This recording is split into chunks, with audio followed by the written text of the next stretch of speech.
बना तो लिया है ना, लेकिन जैसे मैंने आपको बताया हुआ है कि वर्डप्रेस वेबसाइट सबसे ज़्यादा यूज होने वाली वेबसाइट है। 43% वेबसाइट जो है वो वर्डप्रेस पे ही है अकॉर्डिंग टू 2024। लेकिन कुछ लोग हैं जो वर्डप्रेस को प्रेफर नहीं करते हैं, वो जाते हैं कोडिंग की साइड में, है ना। क्यों जाते हैं? कुछ लोग सिक्योरिटी की वजह से प्रेफर नहीं करते हैं कि जो वर्डप्रेस की वेबसाइट होती है वो बहुत ज़्यादा सिक्योर नहीं होती है ना, और बहुत ज़्यादा सिक्योर नहीं होती है, इसलिए वो इसको प्रेफर नहीं करते हैं, वो कोडिंग की वेबसाइट बनवाते हैं। ठीक है, तो ये भी एक चीज़ है कि हमें अपनी वेबसाइट को सिक्योर रखें कैसे, है ना। क्योंकि आप लोगों को पता है जब हम वर्डप्रेस की वेबसाइट को लॉगिन करते हैं तो उसका यूआरएल क्या होता है? आपका डोमेन नेम स्लैश के बाद में WP एडमिन, है ना। अब किसी को डोमेन नेम का तो सभी को पता चल जाता है ना। आपकी वेबसाइट में जब कोई आएगा तो उसको पता है कि ये ऊपर जो लिख रहा है ये डोमेन नेम है ना। और उसको पता है कि ये अगर वेबसाइट ये वर्डप्रेस पे है ना, जो थोड़ी बहुत ही टेक्नोलॉजी जानता है ना, उसको पता चल जाएगा कि ये वर्डप्रेस पे वेबसाइट है, तो उसको पता है कि वर्डप्रेस की वेबसाइट को एक्सेस करते कैसे हैं, तो वो इजीली लॉगिन पेज तक पहुंच जाएगा, है ना। और फिर वहां पर आने के बाद में जब उसको लॉगिन पेज मिल गया है, लॉगिन पेज उसको मिल गया है, वहां पे आने के बाद में वो कुछ चीजें कर सकता है और आपकी वेबसाइट को हार्म पहुंचा सकता है। बहुत सारी चीजें होती हैं, बहुत सारे टूल्स ऐसे होते हैं जो कि आईडी पासवर्ड खुद से जनरेट करते हैं और खुद से जनरेट करके वो ट्राई करते हैं ना। एक ही मिनट में हजारों आईडी पासवर्ड ट्राई कर लेंगे, है ना। ऐसे ऐसे टूल्स होते हैं, ठीक है, आपकी वेबसाइट पे लगाएंगे, ठीक है, और वो टूल्स क्या करेगा, खुद से आईडी पासवर्ड जनरेट करेगा और जनरेट करके आपकी वेबसाइट में ट्राई करेगा अलग अलग आईडी पासवर्ड, है ना। तो ट्राई करेगा, कोई से ना कोई से मैच हो जाएगा और आपकी वेबसाइट लॉगिन हो जाएगी। ये तरीका है ना। और भी कुछ तरीके होते हैं वर्डप्रेस की वेबसाइट को जो है एक्सेस करने के, ठीक है। तो इन वजह से भी क्या होता है कि वेबसाइट सेफ नहीं होती है ना। तो हम वेबसाइट हमने बना ली है वो एक अलग बात है, लेकिन उसको सिक्योर करना, उसको सेव करना वो एक अलग बात है, ठीक है। तो आज हम इसी के बारे में जानने वाले हैं कि हम कैसे अपनी वेबसाइट को सिक्योर कर सकते हैं ताकि उस पर कोई मालवेयर अटैक ना हो, है ना, कोई वायरस का इशू ना आए हमारी वेबसाइट पे, ठीक है। और अगर कोई इस तरह से लॉगिन करने की कोशिश करता है तो वहां से हमारी वेबसाइट को वो लॉगिन ना कर पाए, है ना। कैसे हम अपनी वेबसाइट को सिक्योर कर सकते हैं, इस चीज के बारे में बात करने वाले हैं ना। ये आप देखो स्क्रीन पे आपको कुछ वेबसाइट दिखाता हूं मैं। ये एक वेबसाइट है whatyu.com, है ना, मेरी वेबसाइट है whatyu.com लिखा मैंने यहाँ पे स्लैश लगा करके WP एडमिन इसमें मैंने लिखा, ठीक है। और मैं इसको एंटर करता हूँ तो यहाँ पे क्या आ गया, ये 404 पेज आपको दिख रहा होगा, है ना। 404 पेज आ गया है और वेबसाइट तो ये वर्डप्रेस पे ही है, लेकिन इसमें WP एडमिन लिखने पर लॉगिन पेज क्यों नहीं आया है ना। लॉगिन पेज क्यों नहीं आया यहाँ पे, है ना, क्योंकि वो मैंने हटाया हुआ है। सबको पता है कि वर्डप्रेस वेबसाइट का जो लॉगिन पेज खुलता है वो WP एडमिन से खुलता है, कोई भी उसको एक्सेस कर सकता है। तो मैंने यहाँ से कस्टम बनाया हुआ है अपना खुद का, है ना। अब फॉर सपोज देखो ये बिल्डिंग है ना। अब जो चोर आएंगे बिल्डिंग में, चोर आएंगे चोरी करने के लिए, है ना, तो वो कहाँ से आएंगे? पहले वो गेट ढूंढेंगे, है ना, गेट का जो लॉक है उसको तोड़ेंगे, तब जाके वो इसमें एंट्री करेंगे, है ना। और अगर हम गेट को ही छुपा दें, चोरों को पता ही ना चले कि गेट कौन सा है ना, तो वही सेम चीज हम कर सकते हैं अपनी वेबसाइट में, है ना। यहाँ पे मैंने इसको कस्टम यूआरएल बनाया हुआ है लॉगिन वाला, और WP आईडी जब आप लिखते हो तो ये 404 पेज पर रिडायरेक्ट करता है और WP लॉगिन पेज जो है वो आपको नहीं मिलता है ना। और इसका मैंने कस्टम जो पेज बनाया हुआ है वो है 9084, है ना। और इस वीडियो के बाद में इसको चेंज कर लूंगा बाद में, ठीक है। तो 9084 लिखा मैंने यहाँ पे और इसको मैं एंटर करता हूँ, मिल गया है, आ गया पेज, है ना। और 9084 क्या है, मेरे मोबाइल की 4 डिजिट्स है स्टार्टिंग, है ना, तो वो मैंने बनाई हुई है, ठीक है। इसी तरह से दूसरी एक वेबसाइट देखो skillsocean.in, ठीक है, /WP एडमिन, सेम चीज इसमें हमने लिखी है ना। अब इसमें हम आते हैं यहाँ पे, तो यहाँ पे भी ये क्या कह रहा है, नॉट फाउंड, है ना, this page doesn't seem to exist, है ना, ये पेज एग्जिस्ट नहीं करता है। तो 404 पेज आ रहा है ना। यहाँ पर भी मैंने कस्टम बनाया हुआ है ना, और आई थिंक इसका भी सेम ही होगा 9084, ठीक है, हाँ यही है ना। इसी तरह से मैंने और भी जो वेबसाइट बनाई हुई है उनका सबका जो एंटर करने का जो लॉगिन पेज है ना, उसको हाइड किया हुआ है ताकि कोई भी उसको ना ढूंढ पाए, है ना। सबसे पहले तो हम ये चीज कर सकते हैं, ठीक है। तो आज हम सबसे पहले तो इस चीज को देखेंगे कि ये चीज हम कैसे करेंगे इम्प्लीमेंट, है ना। और दूसरी चीज हम क्या कर सकते हैं और सिक्योर करने के लिए, इससे भी ज्यादा सिक्योर करने के लिए, है ना। अगर बाय चांस किसी को चलो ये मिल भी गया, है ना, पहली बात तो ये नहीं मिलेगा, लेकिन बाय चांस मानते हैं 100 में से 2% किसी को अगर ये पेज मिल भी गया, तो हम तो वो फिर भी पहुंचा सकता है ना। तो हम दूसरी चीज़ क्या कर सकते हैं कि हम इसमें लिमिट लगा सकते हैं। एक बार लिमिट क्या लगा सकते हैं कि लाइक अगर किसी ने 5 से 7 बार इसमें आईडी पासवर्ड गलत फिल किए है ना, तो वो 24 घंटे के लिए फिर 48 घंटे के लिए ब्लॉक हो जाएगा, वो इस वेबसाइट को एक्सेस नहीं कर पाएगा। चाहे फिर वो सही आईडी पासवर्ड भी डाल दे लेकिन वो उसको एक्सेस नहीं कर पाएगा, सर्वर उसको ब्लॉक कर देगा, है ना। ये चीज़ हम कर सकते हैं क्योंकि 5 से 7 बार गलत आईडी पासवर्ड कौन डालेगा, जिसके पास में आईडी पासवर्ड नहीं होगी वो ही डालेगा ना। आपके पास में आईडी पासवर्ड है तो आप तो पहली बार में सही डालोगे, पहली बार में चलो एक आधा गलत हो भी गया तो दूसरी बार में सही डाल दोगे, तीसरी बार में सही डाल दोगे ना। 5-7 बार तो ट्राई नहीं करोगे ना आप। अगर आप भी गलत आईडी पासवर्ड के साथ में 5-7 बार ट्राई करोगे तो आप भी ब्लॉक हो जाओगे फिर, ठीक है। तो दूसरी चीज हम ये लगा सकते हैं कि इसमें लिमिट लगा दें हमें, है ना। तीसरी चीज हम और क्या कर सकते हैं, चलो किसी को बाय चांस आईडी पासवर्ड भी मिल गया, है ना, आईडी पासवर्ड भी मिल गया, तो उससे भी कैसे सिक्योर करें। फिर इसके लिए हम क्या कर सकते हैं, 2 स्टेप वेरिफिकेशन लगा सकते हैं, है ना। 2 स्टेप वेरिफिकेशन लगा सकते हैं कि हमारे मोबाइल पर पहले एक कोड आएगा, उस कोड को हमें यहाँ पे फिल करना होगा, है ना, तब जाके ये वेबसाइट लॉगिन होगी, है ना। अब देखो हमने कितनी सारी सिक्योरिटी लगा दी है। सबसे पहले तो लॉगिन पेज ही नहीं मिलेगा। लॉगिन पेज अगर बाय चांस किसी को मिल भी गया तो उसके बाद में उसको आईडी पासवर्ड चाहिए होगा, आईडी पासवर्ड उसके पास में नहीं है, बाय चांस उसको आईडी पासवर्ड मिल भी गया, है ना, फिर उसको 2 स्टेप वेरिफिकेशन को कंप्लीट करना पड़ेगा, है ना। और आईडी पासवर्ड पहले वो ट्राई करेगा, ट्राई करने के बाद वहीं पे ब्लॉक हो जाएगा, 5-7 बार से ज़्यादा ट्राई करेगा तो वहीं पे ब्लॉक हो जाएगा, है ना। तो ये 3 चीज़ें हम देखेंगे, तीनों चीज़ें करते कैसे हैं। तो इसके लिए हम एक बार वेबसाइट में आते हैं वापस से, ठीक है। तो यहाँ से मैं कोई सी वेबसाइट ले लेता हूँ, ठीक है। चलो इस वाली वेबसाइट को सिक्योर करते हैं, ठीक है।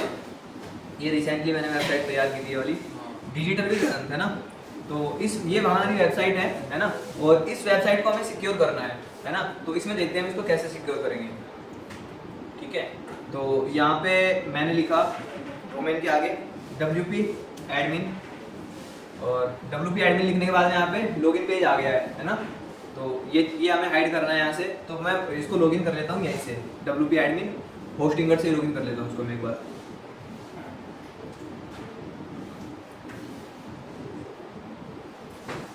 तो इसको हमने लॉगिन कर लिया है ना। वर्डप्रेस के डैशबोर्ड में हम आ गए हैं, और यहाँ पे आने के बाद में हमें एक प्लगइन इंस्टॉल करना है। और कौन सा प्लगइन है, काफ़ी सारे प्लगइन्स मैंने इस चीज़ के लिए यूज़ किए हैं, और यूज़ करने के बाद में एक बेस्ट प्लगइन इस चीज़ के लिए मिला है जो कि सब अच्छे से काम करता है, ठीक है। तो यहाँ पे हम इंस्टॉल करेंगे सॉलिड सिक्योरिटी प्लगइन को। किस प्लगइन को यूज़ करना है हमें, सॉलिड सिक्योरिटी, ठीक है। तो सॉलिड सिक्योरिटी नाम का एक प्लगइन है, इसको जो हमें मिल गया यहाँ पे, है ना, सर्च किया सॉलिड सिक्योरिटी, यहाँ पे आ गया है, और इसको हमने यहाँ से इंस्टॉल किया।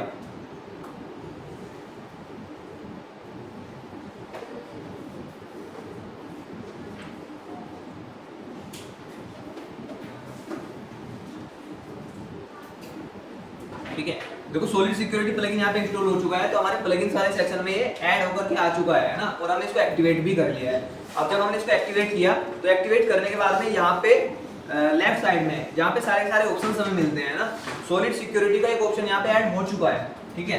अब जब मैं यहाँ पे होवर कर रहा हूँ तो मुझे 2 स्टेप्स मिल रहे हैं यहाँ पे, क्या क्या है, तो पहले मिल रहा है सेटअप, है ना, और दूसरा ऑप्शन क्या मिल रहा है, गेट मोर सिक्योरिटी, है ना। क्योंकि हम ये फ्री प्लगइन यूज कर रहे हैं, इसका पेड वर्जन भी है, पेड हम यूज नहीं कर रहे हैं। तो ये गेट मोर सिक्योरिटी पे अगर हम क्लिक करेंगे तो ये पेड वर्जन पे लेके जाएगा, परचेज करने के लिए बोलेगा, है ना। तो हमें कहाँ पे क्लिक करना है, अभी सेटअप पे, हमें इसका सेटअप करना है। तो सेटअप पे मैंने क्लिक किया एक बार, और इसको अलाउ कर देना है, अलाउ एंड कंटिन्यू, ठीक है। यहाँ पर आने के बाद में अब ये कुछ चीजें पूछेगा, like what type of website is this, कि जो ये वेबसाइट आप यूज कर रहे हो ये किस तरह की वेबसाइट है ना। यहाँ से सेलेक्ट किया मैंने जो है पोर्टफोलियो, और नो स्किप साइट स्कैन, और यहाँ से इसको इनेबल करके मैंने किया कंटिन्यू, ठीक है। Require strong password, require compromise password, ठीक है, दोनों इनेबल, कंटिन्यू किया। 2 फैक्टर इसको भी कंटिन्यू किया, ठीक है। माई ओन वेबसाइट किया यहाँ से, है ना, और इसको किया हमने नेक्स्ट, और इसको किया नेक्स्ट अगेन, ठीक है, और यहाँ से इसको किया next. Hang on while your website is secured, ठीक है। अब ये कर रहा है, प्रोसेस कर रहा है कुछ चीज़ें, और यहाँ पे लिखा हुआ आ रहा है ना, सेटिंग सेव हो चुकी है, save user group, save save settings, ठीक है, ये हो गई है। अब हमें यहाँ से डैशबोर्ड पे आना है, ठीक है। तो ये कुछ चीज़ें तो हमारी वेबसाइट पे हो चुकी हैं, है ना। अब हमें देखने इसमें और ऑप्शंस क्या क्या हैं, ठीक है। यहाँ पे हमें ऑप्शंस अपने फाइंड आउट करने होंगे, तो वापस से हम यहाँ पे आएंगे। और अब देखो यहाँ पे जब हमने एक बार सेटअप कर लिया है, सेटअप करने के बाद में इस प्लगइन में जितने भी ऑप्शंस थे वो सारे इनेबल हो चुके हैं, है ना। अब यहाँ पे आने के बाद में अब हम देखेंगे, यहाँ पे सेटिंग में आएंगे, है ना। सेटिंग में आएंगे एक बार, सेटिंग में आने के बाद में यहाँ पे हमें देखना है, यहाँ पे बहुत सारी चीज़ें हमें मिलेगी, है ना। अभी हमें पहले फाइंड आउट करना है कैसे कस्टम हम जो है अपना जो लॉगिन पेज है उसको हाइड कर सकते हैं, कस्टम बना सकते हैं उसको, ठीक है। वो चीज़ फाइंड आउट करते हैं अभी। हाँ, तो यहाँ पे हम सेटिंग में आएंगे। सेटिंग में आने के बाद में आपको कुछ सेटिंग्स यहाँ पे देखने को मिलेगी, है ना। और सबसे नीचे आपको एडवांस्ड में आकर के यहाँ पे हाइड बैकएंड का ऑप्शन मिलेगा, ठीक है। तो हमें यहाँ पे हाइड बैकएंड में आना है और इसको यहाँ पे आकर के यहाँ से इनेबल कर देना है, ठीक है। जैसे हमने इसको इनेबल किया तो ये URL मांग रहा है हमारे से, है ना, कि ये URL क्या होनी चाहिए आपके पेज की। तो यहाँ पे लिखा हुआ है WP लॉगिन, तो यहाँ से हम कस्टम कुछ भी बना लेंगे, है ना। जैसे मैं इसको बना लेता हूँ एडमिन लॉगिन, ठीक है। अभी के लिए मैंने लिखा इसको एडमिन लॉगिन, ठीक है। वैसे WP एडमिन होता है, मैंने इसको क्या लिख दिया है, एडमिन लॉगिन, ठीक है। और यहाँ से पूछ रहा है कि अगर कोई URL डालता है, गलत URL डालता है अगर, तो उसको रिडायरेक्ट कहाँ पे करना है ना। तो यहाँ पे नोट फाउंड का पेज है ना, नोट फाउंड वाले पेज पे भेजेगा 404 पेज पे, ठीक है। अगर आप चाहते हो कि डायरेक्ट होम पेज पे पहुंच जाए, अगर कोई गलत URL डाले तो कहाँ पे पहुंच जाए, होम पेज पे, तो यहाँ से आप उसको भी सेट कर सकते हो, ठीक है। तो मैं इसको एडिट रखता हूँ अभी, और यहाँ से आकर के मैं इसको करता हूँ एक बार सेव, ठीक है। तो उसको हमने एक बार सेव किया, हो गया। होने के बाद में अभी जो है इनकॉग्निटो विंडो में मैं एक बार वेबसाइट ओपन करता हूँ,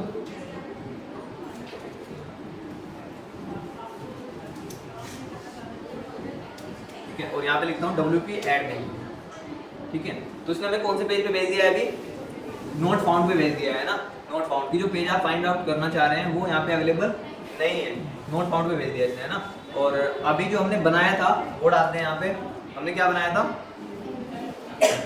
एडमिन लॉगिन। तो एडमिन लॉगिन डाला मैंने यहाँ पे और उसको एंटर किया।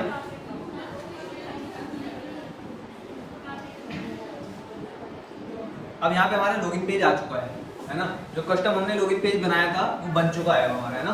तो एक तरह से फर्स्ट स्टेप जो है हमारा वो कंप्लीट हो चुका है, ठीक है। इस तरह से करके ये चीज़ हमें करनी है। अब दूसरी चीज़ आती है, दूसरी चीज़ क्या आती है, लाइक हमें 2 स्टेप वेरिफिकेशन लगाना है ना। 2 स्टेप वेरिफिकेशन कैसे लगाएंगे, तो वो चीज़ देखते हैं यहाँ पे आकर के, ठीक है। तो उसका हमें देखना होगा, फीचर्स में आते हैं एक बार। और हाँ, लॉगिन सिक्योरिटी में हमें 2 फैक्टर मिलता है ना। यहाँ पे आने के बाद में यहाँ पर हमें कुछ मेथड्स मिलेंगे 2 फैक्टर के, क्या क्या मेथड्स हैं, ठीक है। यहाँ पर देखते हैं, सेलेक्ट मेथड मैनुअली मैंने किया, select available methods, email, backup, authentication code और मोबाइल ऐप, ठीक है। तो ये कुछ मेथड्स हमारे पास में है ना। तो हमने यहाँ से इसको एक बार इनेबल किया, और इनेबल करने के बाद मैं इसको सेव कर देता हूँ, ठीक है। इसको यहाँ से मैंने इसको सेव किया, कर लेते हैं, फिर आईडी और पासवर्ड हमारे पास में दोनों हो जाएंगे, यूजर नेम और पासवर्ड। एडिट पे क्लिक किया और नीचे यहाँ पे आकर के सेट न्यू पासवर्ड पे क्लिक किया। हाँ, एक चीज और भी है, पहले हम अपनी वेबसाइट में कैसे भी पासवर्ड बना लेते थे तो वो बन जाता था, वीक पासवर्ड भी हम बनाते थे तो वो भी बन जाता था, वीक पासवर्ड भी हमारी वेबसाइट में काम करता था, है ना। लेकिन जब हमने प्लगइन इंस्टॉल किया है और इसमें हमने कुछ सेटिंग्स आई थी जब हम सेटअप कर रहे थे ना, जब से वो सेटिंग्स हमने इनेबल की है, अब इसके बाद में इस वेबसाइट में जो है अगर आप वीक पासवर्ड डालोगे तो ये उस पासवर्ड को नहीं लेगा, वीक पासवर्ड सेट ही नहीं हो पाएगा, है ना। ये जब भी हम वीक पासवर्ड डालेंगे तो ये बोलेगा कि आपका पासवर्ड वीक है ना, और ये सिक्योर नहीं है, तो आप स्ट्रॉन्ग पासवर्ड डालो इसमें, है ना। तो हमें इसमें स्ट्रॉन्ग पासवर्ड की ही जरूरत होगी, ठीक है। तो मैं यहाँ से हाइड करके इसको एक बार, और मैं यहाँ से स्ट्रॉन्ग पासवर्ड इसमें डाल देता हूँ, स्ट्रॉन्ग पासवर्ड ही चाहिए, है ना। तो स्ट्रॉन्ग पासवर्ड हमने यहाँ पे दिया इसको एक बार, और अब इसको हम एक बार अपडेट प्रोफाइल करते हैं, ठीक है। तो अब अपडेट प्रोफाइल हमारी अपडेट हो चुकी है, और यहीं से आकर के हम टू फैक्टर ऑथेंटिकेशन जो है इसको इनेबल कर लेंगे। यहाँ से हमने इसको इनेबल किया, है ना, और इनेबल करते हुए हमारे पास में कुछ स्टेप्स आ रहे हैं यहाँ से, है ना। इसको किया हमने कंटिन्यू करने के बाद में 3 स्टेप्स आपके पास में, 3 तरह से आप लगा सकते हो इसको, है ना। और मैं जो लगाऊंगा ये मोबाइल ऐप वाला लगाऊंगा, है ना। मोबाइल ऐप वाला काफी सही है। अब देखो ये मोबाइल ऐप वाला जो है किस तरीके से काम करता है ना। मोबाइल ऐप वाला जो ऑप्शन है किस तरीके से काम करता है। आपको करना क्या होगा, आपको अपने मोबाइल के अंदर, आपको अपने मोबाइल में प्ले स्टोर में आना होगा, है ना। और अगर आप यूज करते हो आईफोन तो आपको ऐप स्टोर में आना होगा, ठीक है। ऐप स्टोर में आने के बाद में आपको गूगल ऑथेंटिकेटर डाउनलोड करना होगा। क्या डाउनलोड करना होगा, गूगल ऑथेंटिकेटर, है ना। यहाँ पे देखो नीचे लिखा हुआ भी है गूगल ऑथेंटिकेटर, है ना। गूगल ने एक ऐप बनाई हुई है गूगल ऑथेंटिकेटर, वो हमें इंस्टॉल करना है अपने मोबाइल में। तो मैं यहाँ पे सर्च कर लेता हूँ गूगल ऑथेंटिकेटर ऐप, ठीक है।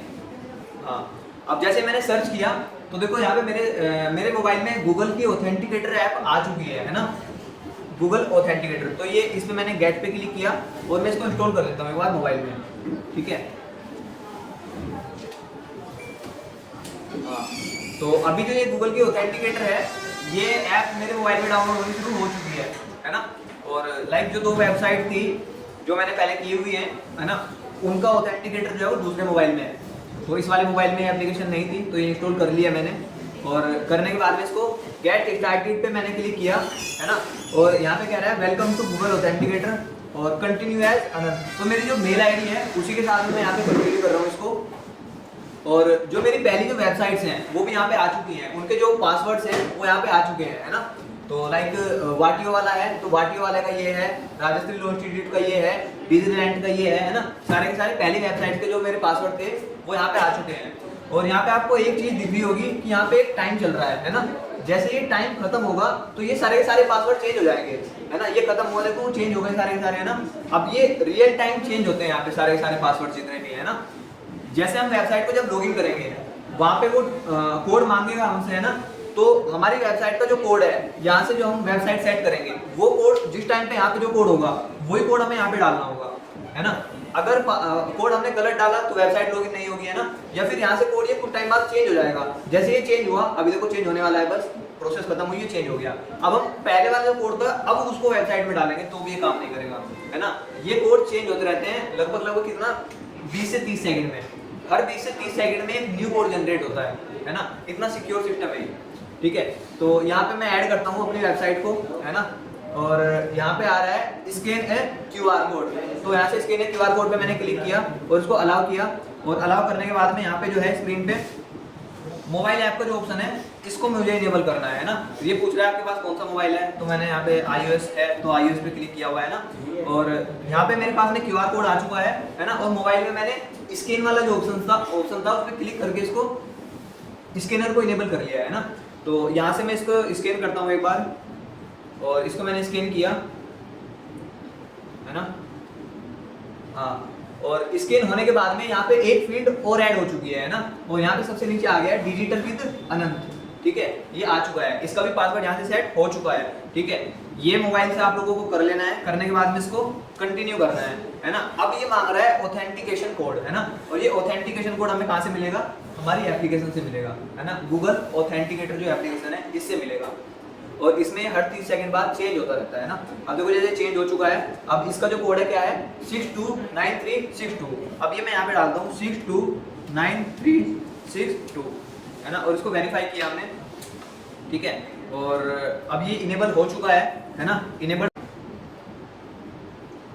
यहाँ से जो है इसको कंटिन्यू का ऑप्शन नहीं दे रहा है, ठीक है। ईमेल भी इनेबल किया, ठीक है। अब हमारा 2 स्टेप वेरिफिकेशन जो है वो कंप्लीट हो चुका है। अब मैं जो है यहाँ पे आकर के वापस से, है ना, अब लॉगिन करता हूँ। यहाँ पे पासवर्ड डाला तो यहाँ से इसको लॉगिन किया, है ना। अब ये जो है यहाँ पे ऑथेंटिकेशन कोड मांग रहा है, ठीक है। तो ऑथेंटिकेशन कोड में डाल दूंगा 616302, ठीक है। और ये हमने ऑथेंटिकेट किया और ये लॉगिन हो चुका है, ठीक है। ऐसे करना है। और इतना मैंने ऑथेंटिकेशन कोड डाला ना, अगर मैं थोड़ा सा डिले करूंगा तो ये ऑथेंटिकेशन कोड यहाँ पे चेंज हो जाएगा और फिर वो पहले वाला काम नहीं करेगा, है ना। तो ये लगभग 20 से 30 सेकंड चल रहा है दिन, है ना। और 20-30 सेकंड भी नहीं चलता है, शायद 15-20 सेकंड ही चलता है, ठीक है। हर 15 से 20 सेकंड में ऑथेंटिकेशन कोड जो है चेंज हो जाता है। तो ये कोड हमें चेंज होगा, ठीक है। तो